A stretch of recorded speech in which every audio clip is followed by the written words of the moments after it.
Okay, so we'll be looking at marijuana or dagga or cannabis sativa, as we've announced. I'll be looking at the different main arguments on why it should be legalized or decriminalized, the use of dagga.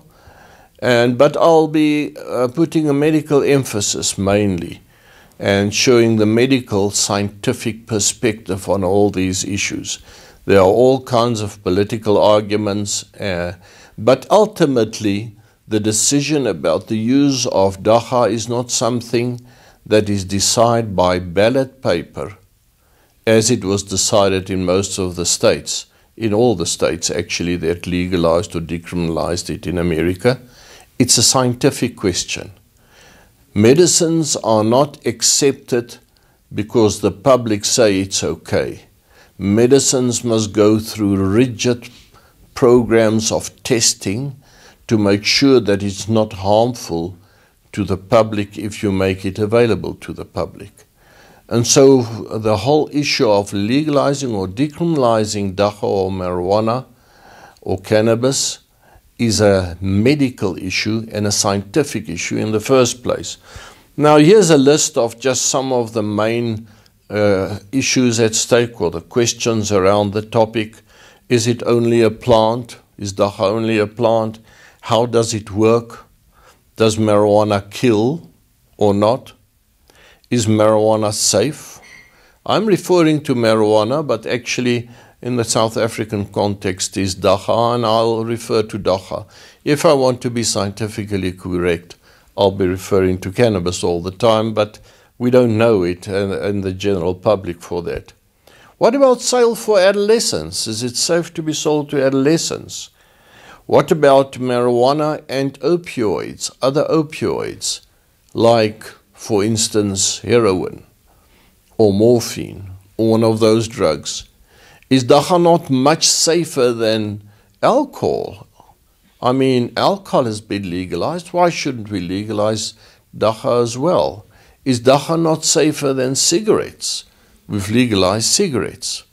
Now, let me just say in the first place, the fact that we have legalized two harmful drugs of abuse in the form of alcohol and cigarettes does not mean we must go ahead and legalize all harmful drugs now. It doesn't justify legalizing all other harmful drugs.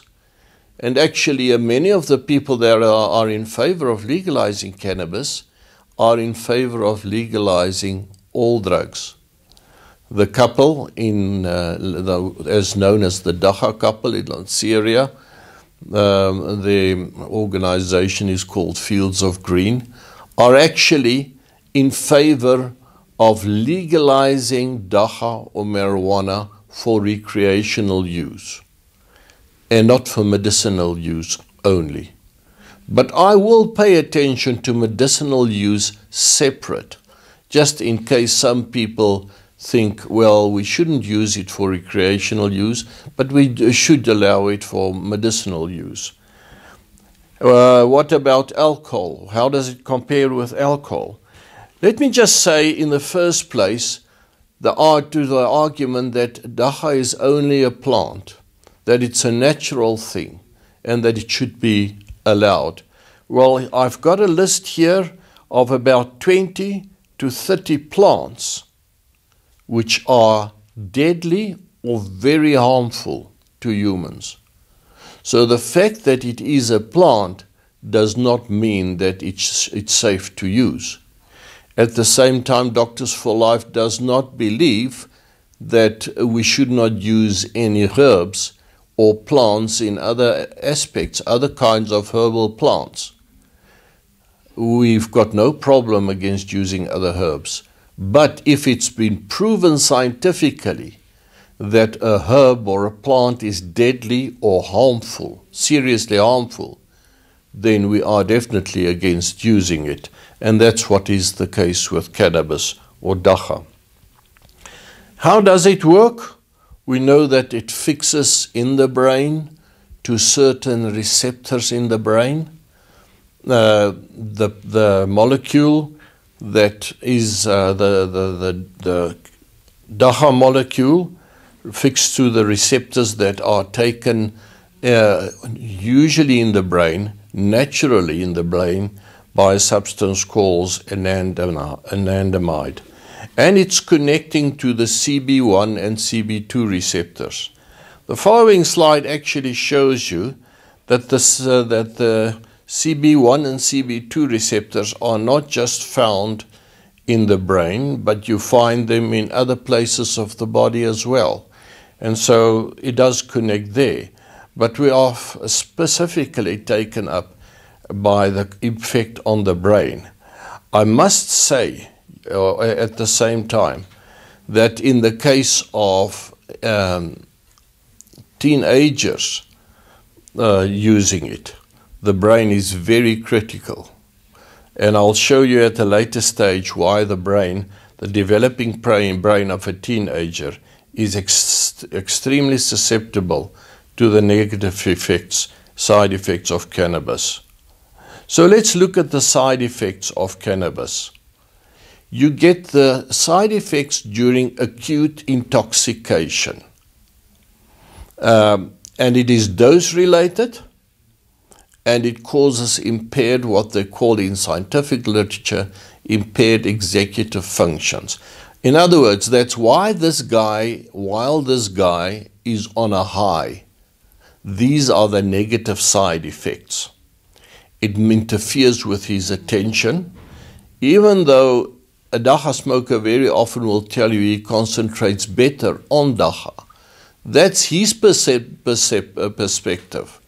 And very often, often if a group of dagga smokers sit together and chat, they'll tell you how they can do things while under dagga which they can't do when they're sober.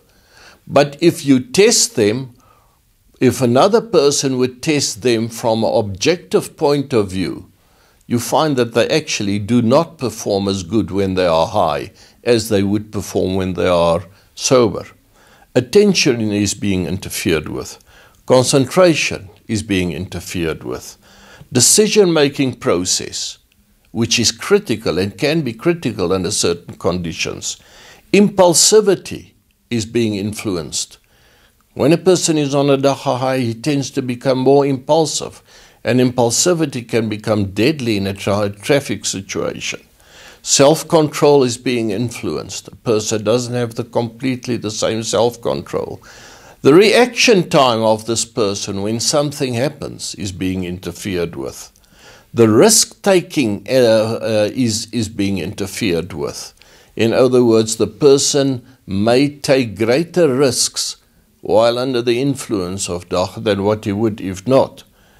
The verbal fluency and the memory working is being interfered with. Now, this is what they've found about the negative effects of dagga. It impairs your learning, your working memory. It reduces your attention span. You can't concentrate for such a long time. And it reduces the concentration, as I've said.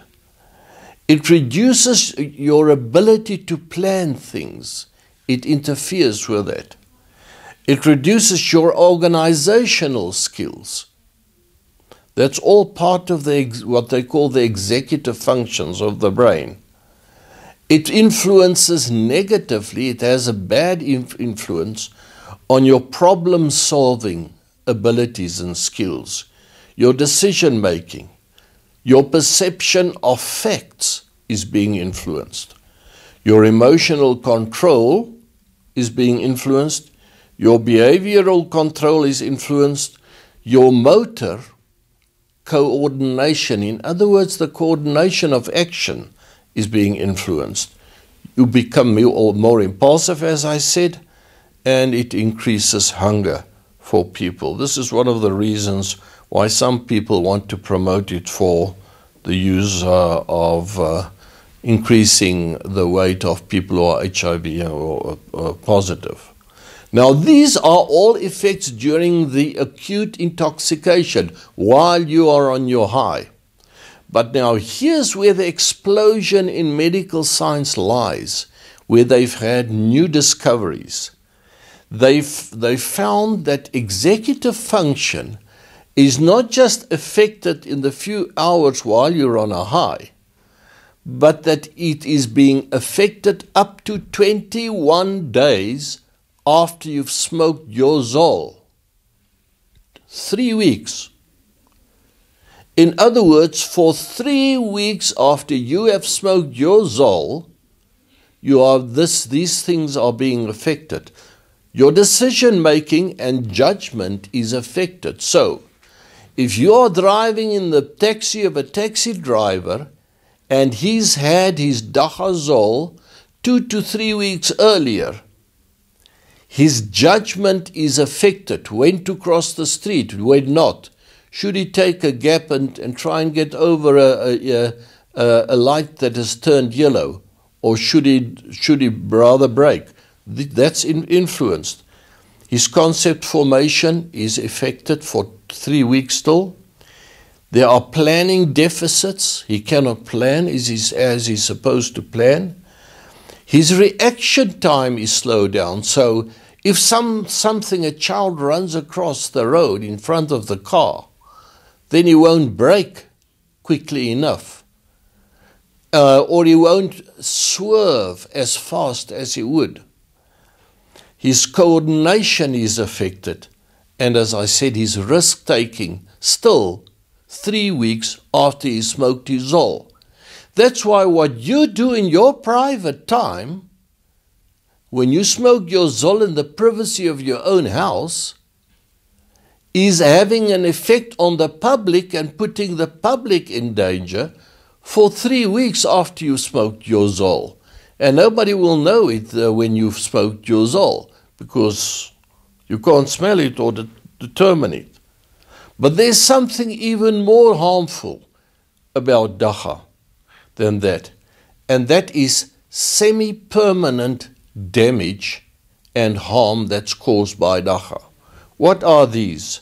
The long-term, and they say either long-term or permanent, they're not sure how long, but it has been tested at the age of 38.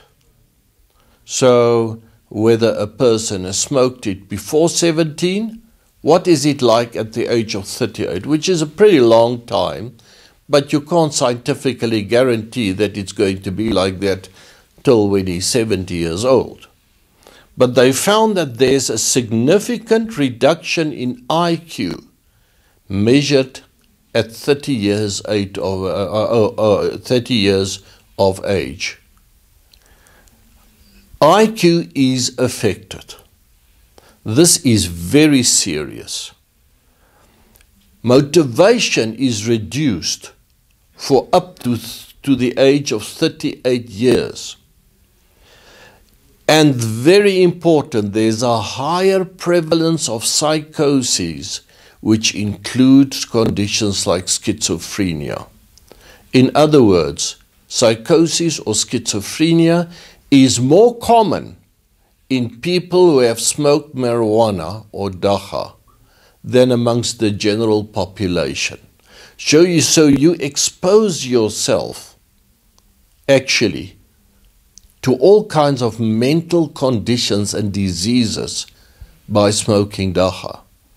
Do you know what the implications for that is? Actually, we will not be able to continue to do experiments on the dagga plant as a whole. Because if you do an experiment in order to make it medicine, you start off with experiments in the laboratory. If it's successful, you move to animals experiments. If it's successful, then you start testing humans. But to test it on humans, there are ethics committees that sit and judge, and they must have the confirmation that your experiment is not going to seriously harm the health of the people you are experimenting your drug on. And we have already enough proof that the whole plant will seriously harm their brain long term. So actually, dagga, the testing of dagga as a whole plant is actually closed. and there is no medicinal value for the whole plant at this stage. I'll say more about that at a later stage. Does dagga kill or marijuana kill? No. There's no proof that a person is directly killed through taking marijuana or has been killed. But indirectly, yes. Because if dagga causes a taxi driver to swerve too late and drive over a child, it has caused death, and it does kill. But indirectly, no. It can cause, it affects judgment, your perception, your coordination while driving. You also, they tend to get extreme anxiety attacks very often, and they get, of course, paranoid psychoses and a loss of contact with reality long term with some of these people. Is dagga addictive? Is it addictive, yes or no? Yes, beyond any doubt, it is addictive. How do we know it? Because there is a robust marijuana withdrawal syndrome that has been described in preclinical studies, in clinical and epidemiological studies. So it's been proved over that there is a robust withdrawal symptom when you stop smoking dagga and if you've been smoking it. Secondly, the second proof that it's addictive, you get the development of tolerance. In other words, the development of uncontrollable use of larger and larger amounts for longer and longer periods, which is a sign of any addictive substance. Thirdly, the third proof that it's addictive, there have been documented many repeated unsuccessful attempts to quit smoking dagga if you've been using it. Fourthly, there are the psychological and the physical problems that it has. And then next, it has been classified as being addictive by the DSM-4 and DSM-5, which is the basic manual that psychologists and psychiatrists use to diagnose mental conditions. And they, according to the DSM-4 and DSM-5, it is an addictive substance. And lastly, the substance for which most children in America are being admitted to rehabs between the age, I say kids, it's young people between the age of 15 and 17 years old, is cannabis. 71.9% of young people between the age of 15 and 17 are admitted to rehabs for dagga addiction, cannabis addiction. When you compare that, for instance, to alcohol addiction, only 17.7%, only 17% of them are admitted for alcohol addiction. So it is very obvious that dagga is addictive.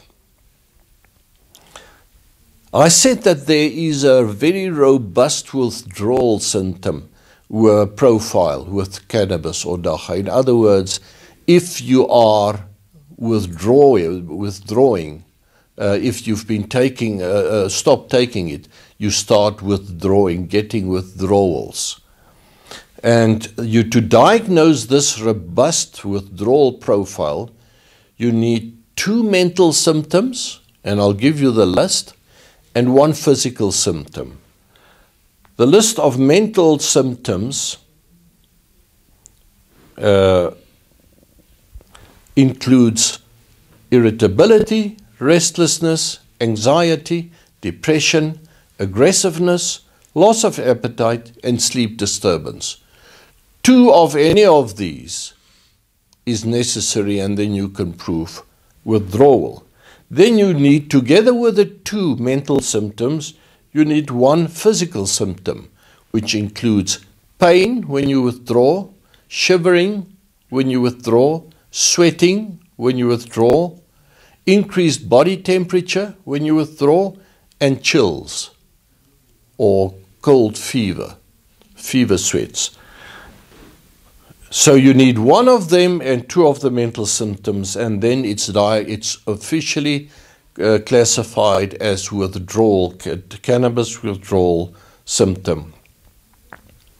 Cannabis is addictive in approximately 9 to 10% of users in general, and it's addictive in 25 to 50% of daily users. This is what they found. Now, what about cannabis being a gateway drug?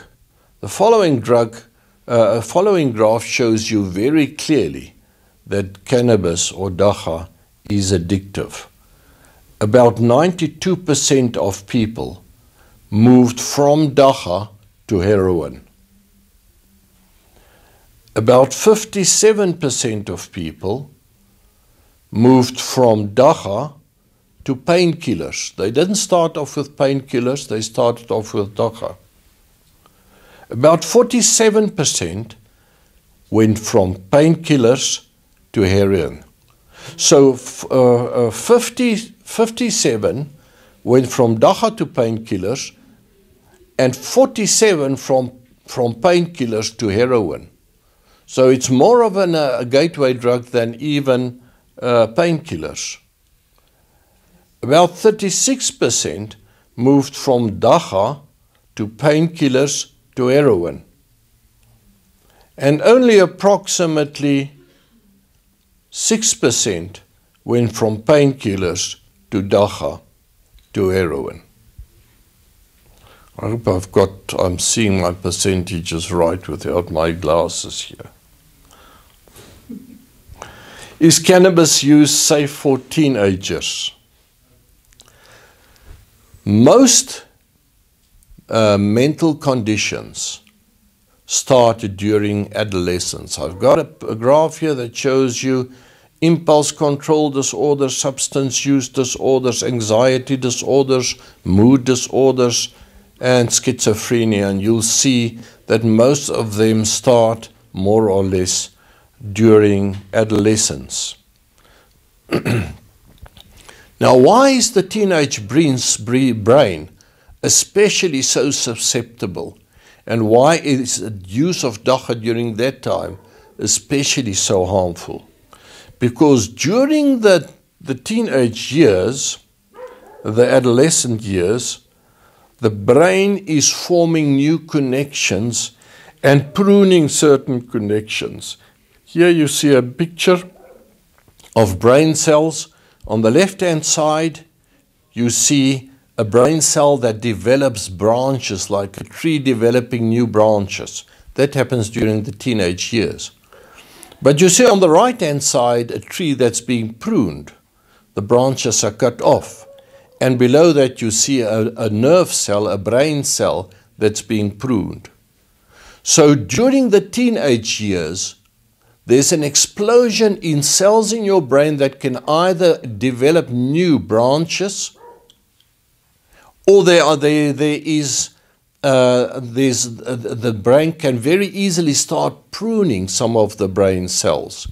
That's why if you get a teenager practicing a violin, he starts off playing poor. He cannot even play. But after 1 or 2 years of practice, he can play fluently. Why?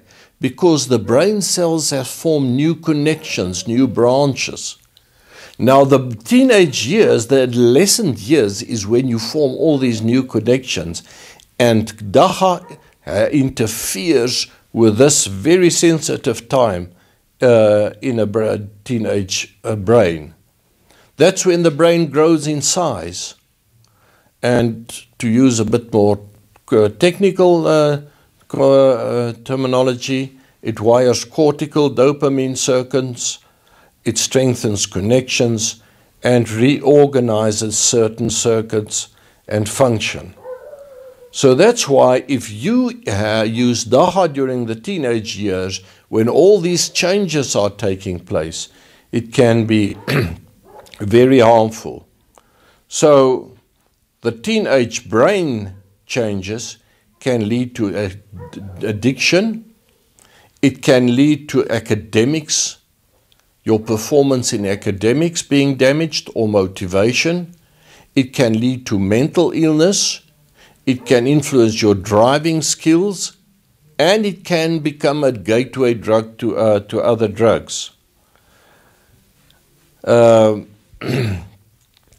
think we're moving over to, if you want to remember the risks of dagga use by the youth, you can summarize it by the abbreviation BAD apps. You know, you use a lot of apps now these days on your phone. Now it's BAD apps. B for brain changes, A for addiction, D for deficits, A for amotivation, P for psychoses, and S for safety. Let's move on now. Does marijuana affect academics and motivation? Well, I think I've made it clear to you. Marijuana, the people who say marijuana or dagga cannot affect my school work, it can, because it causes amotivation, because it causes apathy. If I try and put it in simple words, don't care attitude. Diminished concentration, you concentrate for shorter periods. It affects your routines, and it affects your mastering of new materials, like practicing to play a new musical instrument. So what are the 8 outcomes? Lower school performance, more likely to drop out. Dagga smokers in the adolescent years are less likely to graduate, less likely to go to university or to graduate, and they've got impaired motivation and poorer functional outcomes. If you use it regularly for a long time, such people seem to be less satisfied with their lives. They have more problems with friends and family. They tend to be more likely to earn a lower income, and they tend to be more likely to be unemployed or on a welfare scheme.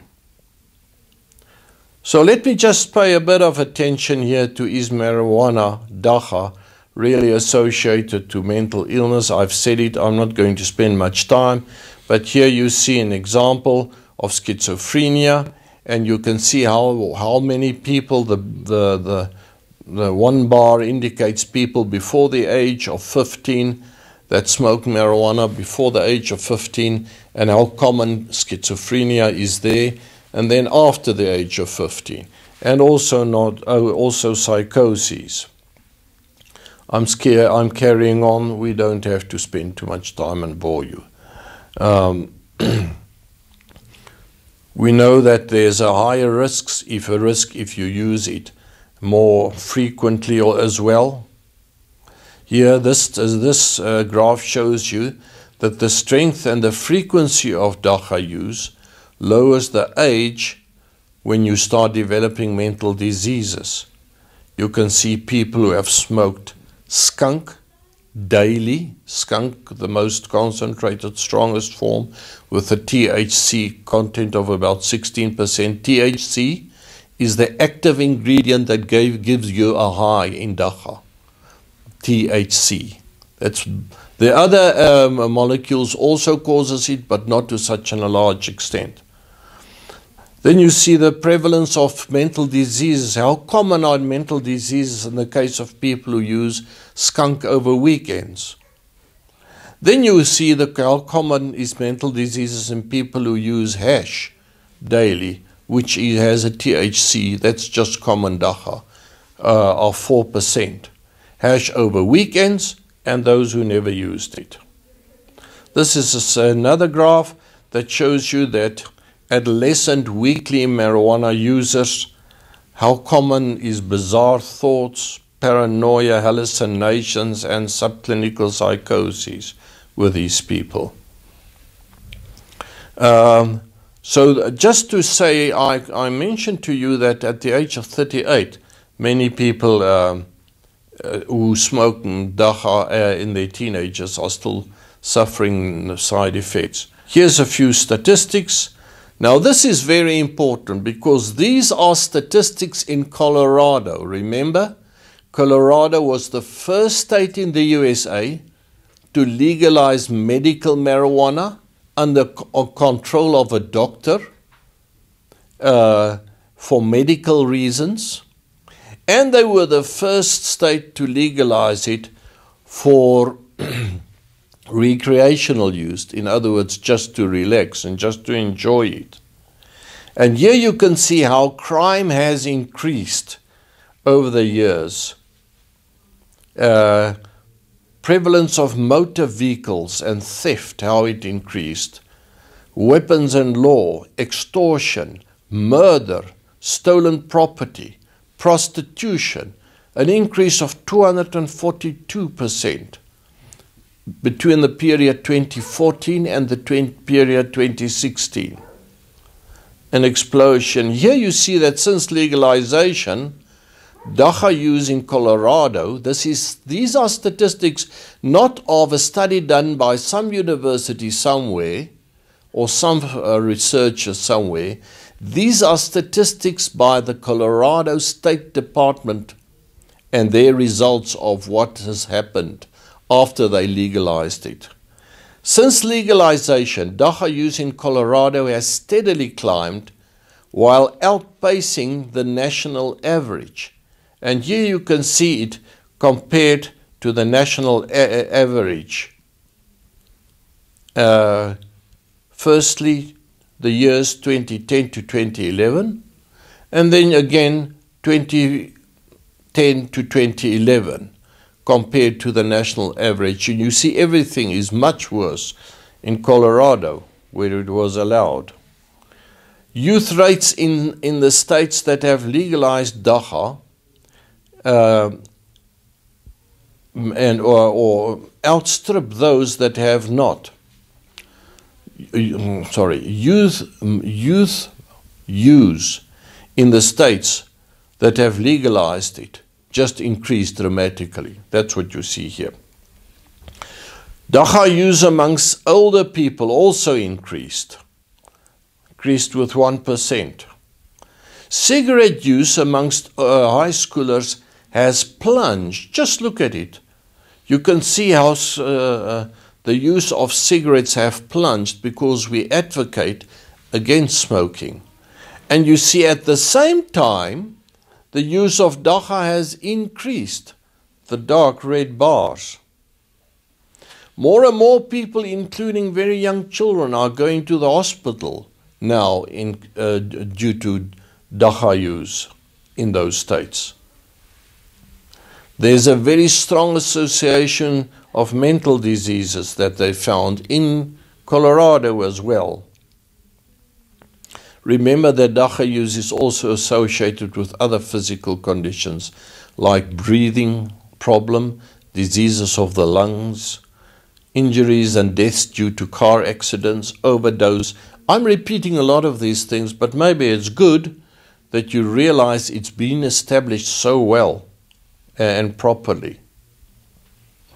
Frequent use by kids correlates well with social problems like dropouts, school dropouts, and people becoming welfare dependent on welfare pensions. And here you can see accidents, injuries, people absenteeism from work, disciplinary problems among pot users, all increase the costs. Can you imagine the financial impact that this has on a country? In industrial accidents, if they increase the way it's increased, disciplinary problem the way it's increased, absence from work, you can see how it increased, and injuries, how it's increased since the legalization. Well, maybe that's enough statistics. Let me just quickly look at, is it safe during driving? And once again, you look at statistics from Colorado State Department, dagga-related traffic accidents, and you can see exactly how it increased over the years, and with an arrow that indicate the time when it was commercialized and when it was legalized, and you can see how it went up sky high. Dagga in pregnancy is harmful. I'm not going to spend time with that. Dagga in alcohol use. You can see those who did not complete high school, and you can see dagga, those who have used dagga weekly, as compared to the yellowish bar, those who have used alcohol weekly. People who did not enroll for university, dagga smokers. Just look at the impact on people to go to university as compared to alcohol, once again. People who did not manage to get a degree at university. So I think that is basically enough from Colorado. Now let me just say, and I'm slowly getting to the end, let me just speak about the molecules in dagga.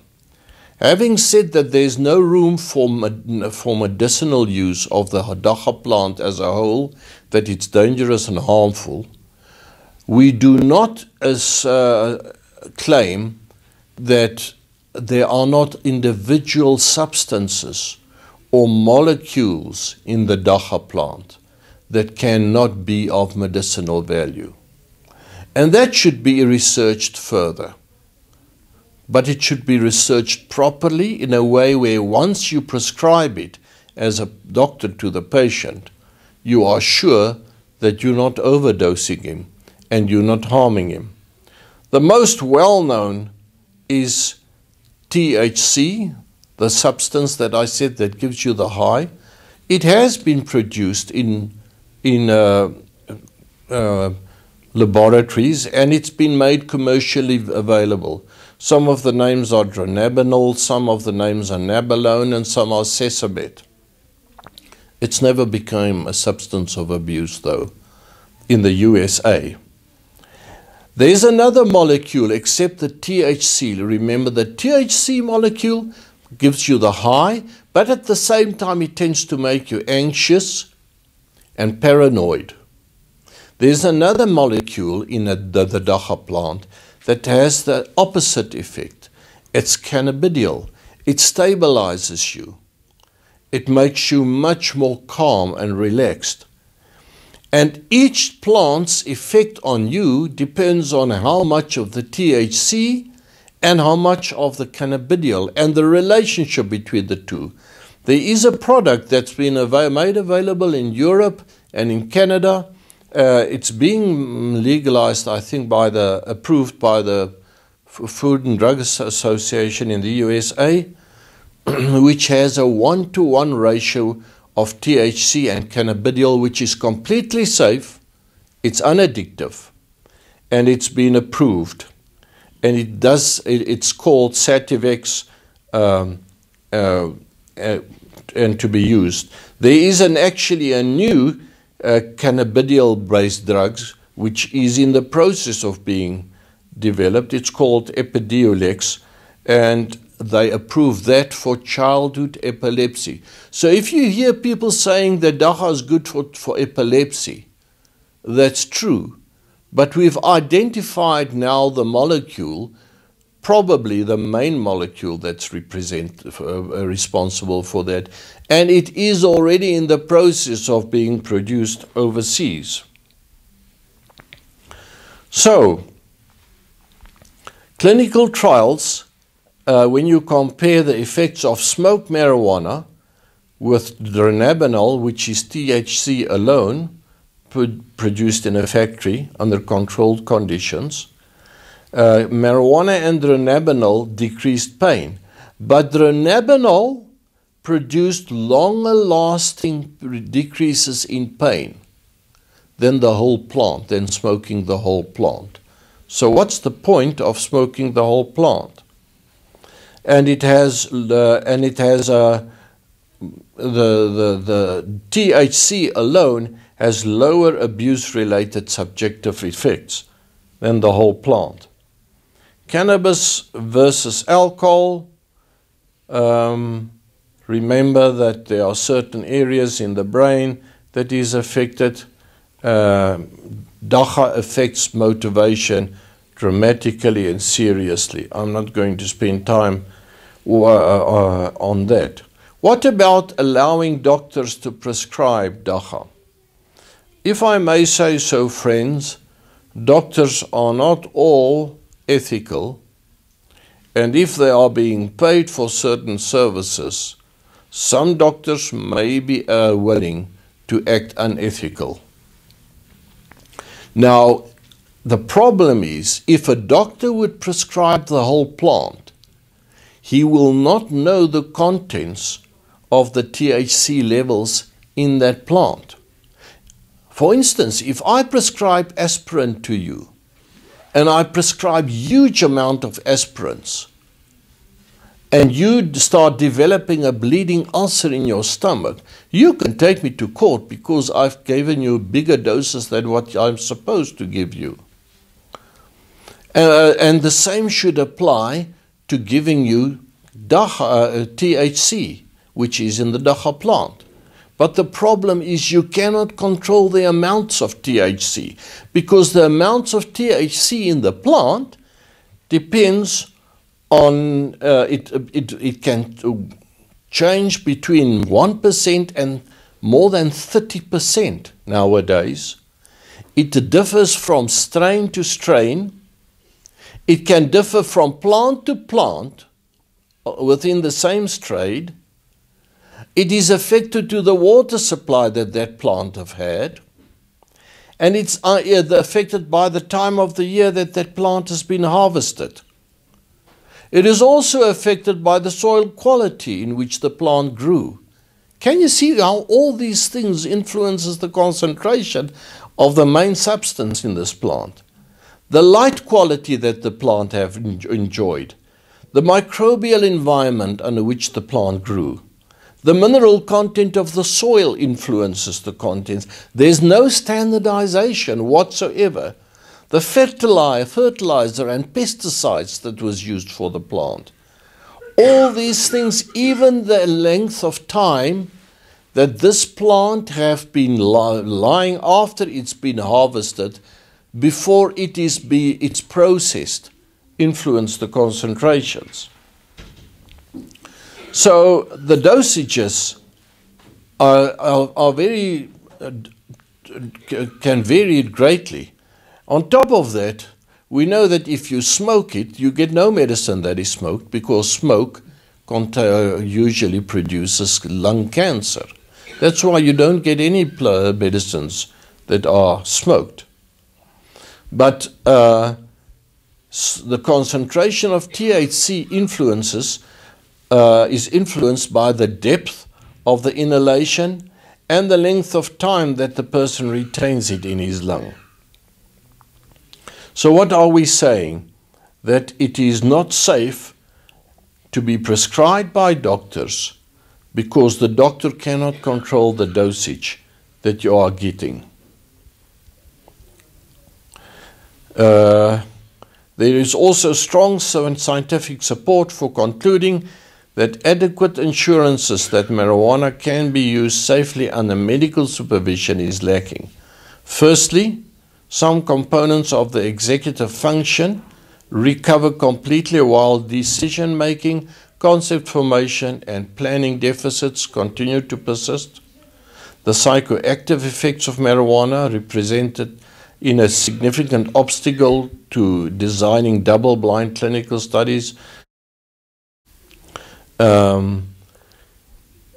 Even though dagga will have a calming effect on you, so does cigarettes.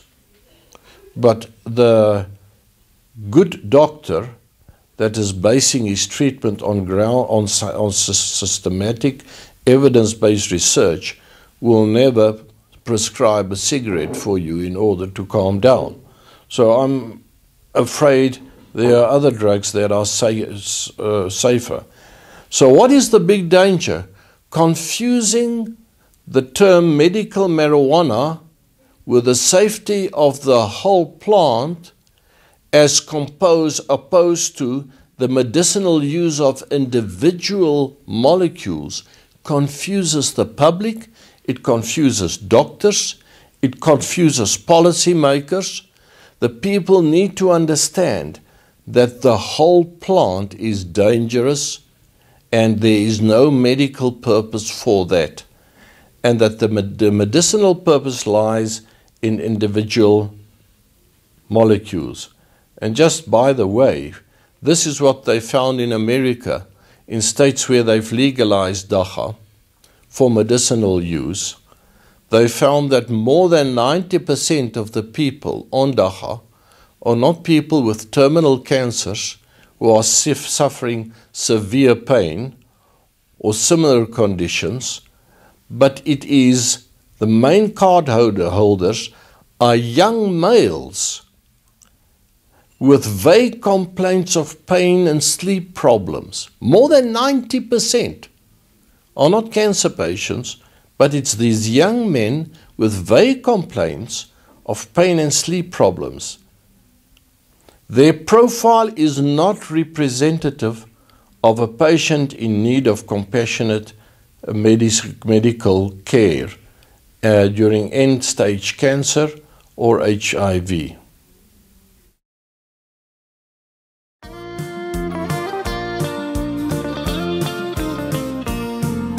Stop and let me tell you what the good Lord's done for me. Stop and let me tell you what the good Lord's done for me. He healed my body and He saved my soul. He baptized me and He made me whole. Stop and let me tell you what the good Lord's done for me. Stop and let me tell you what the good Lord's done for me. Stop and let me tell you what the good Lord's done for me. He healed my body and He saved my soul. He baptized me and He made me whole. Stop and let me tell you what the good Lord's done for me.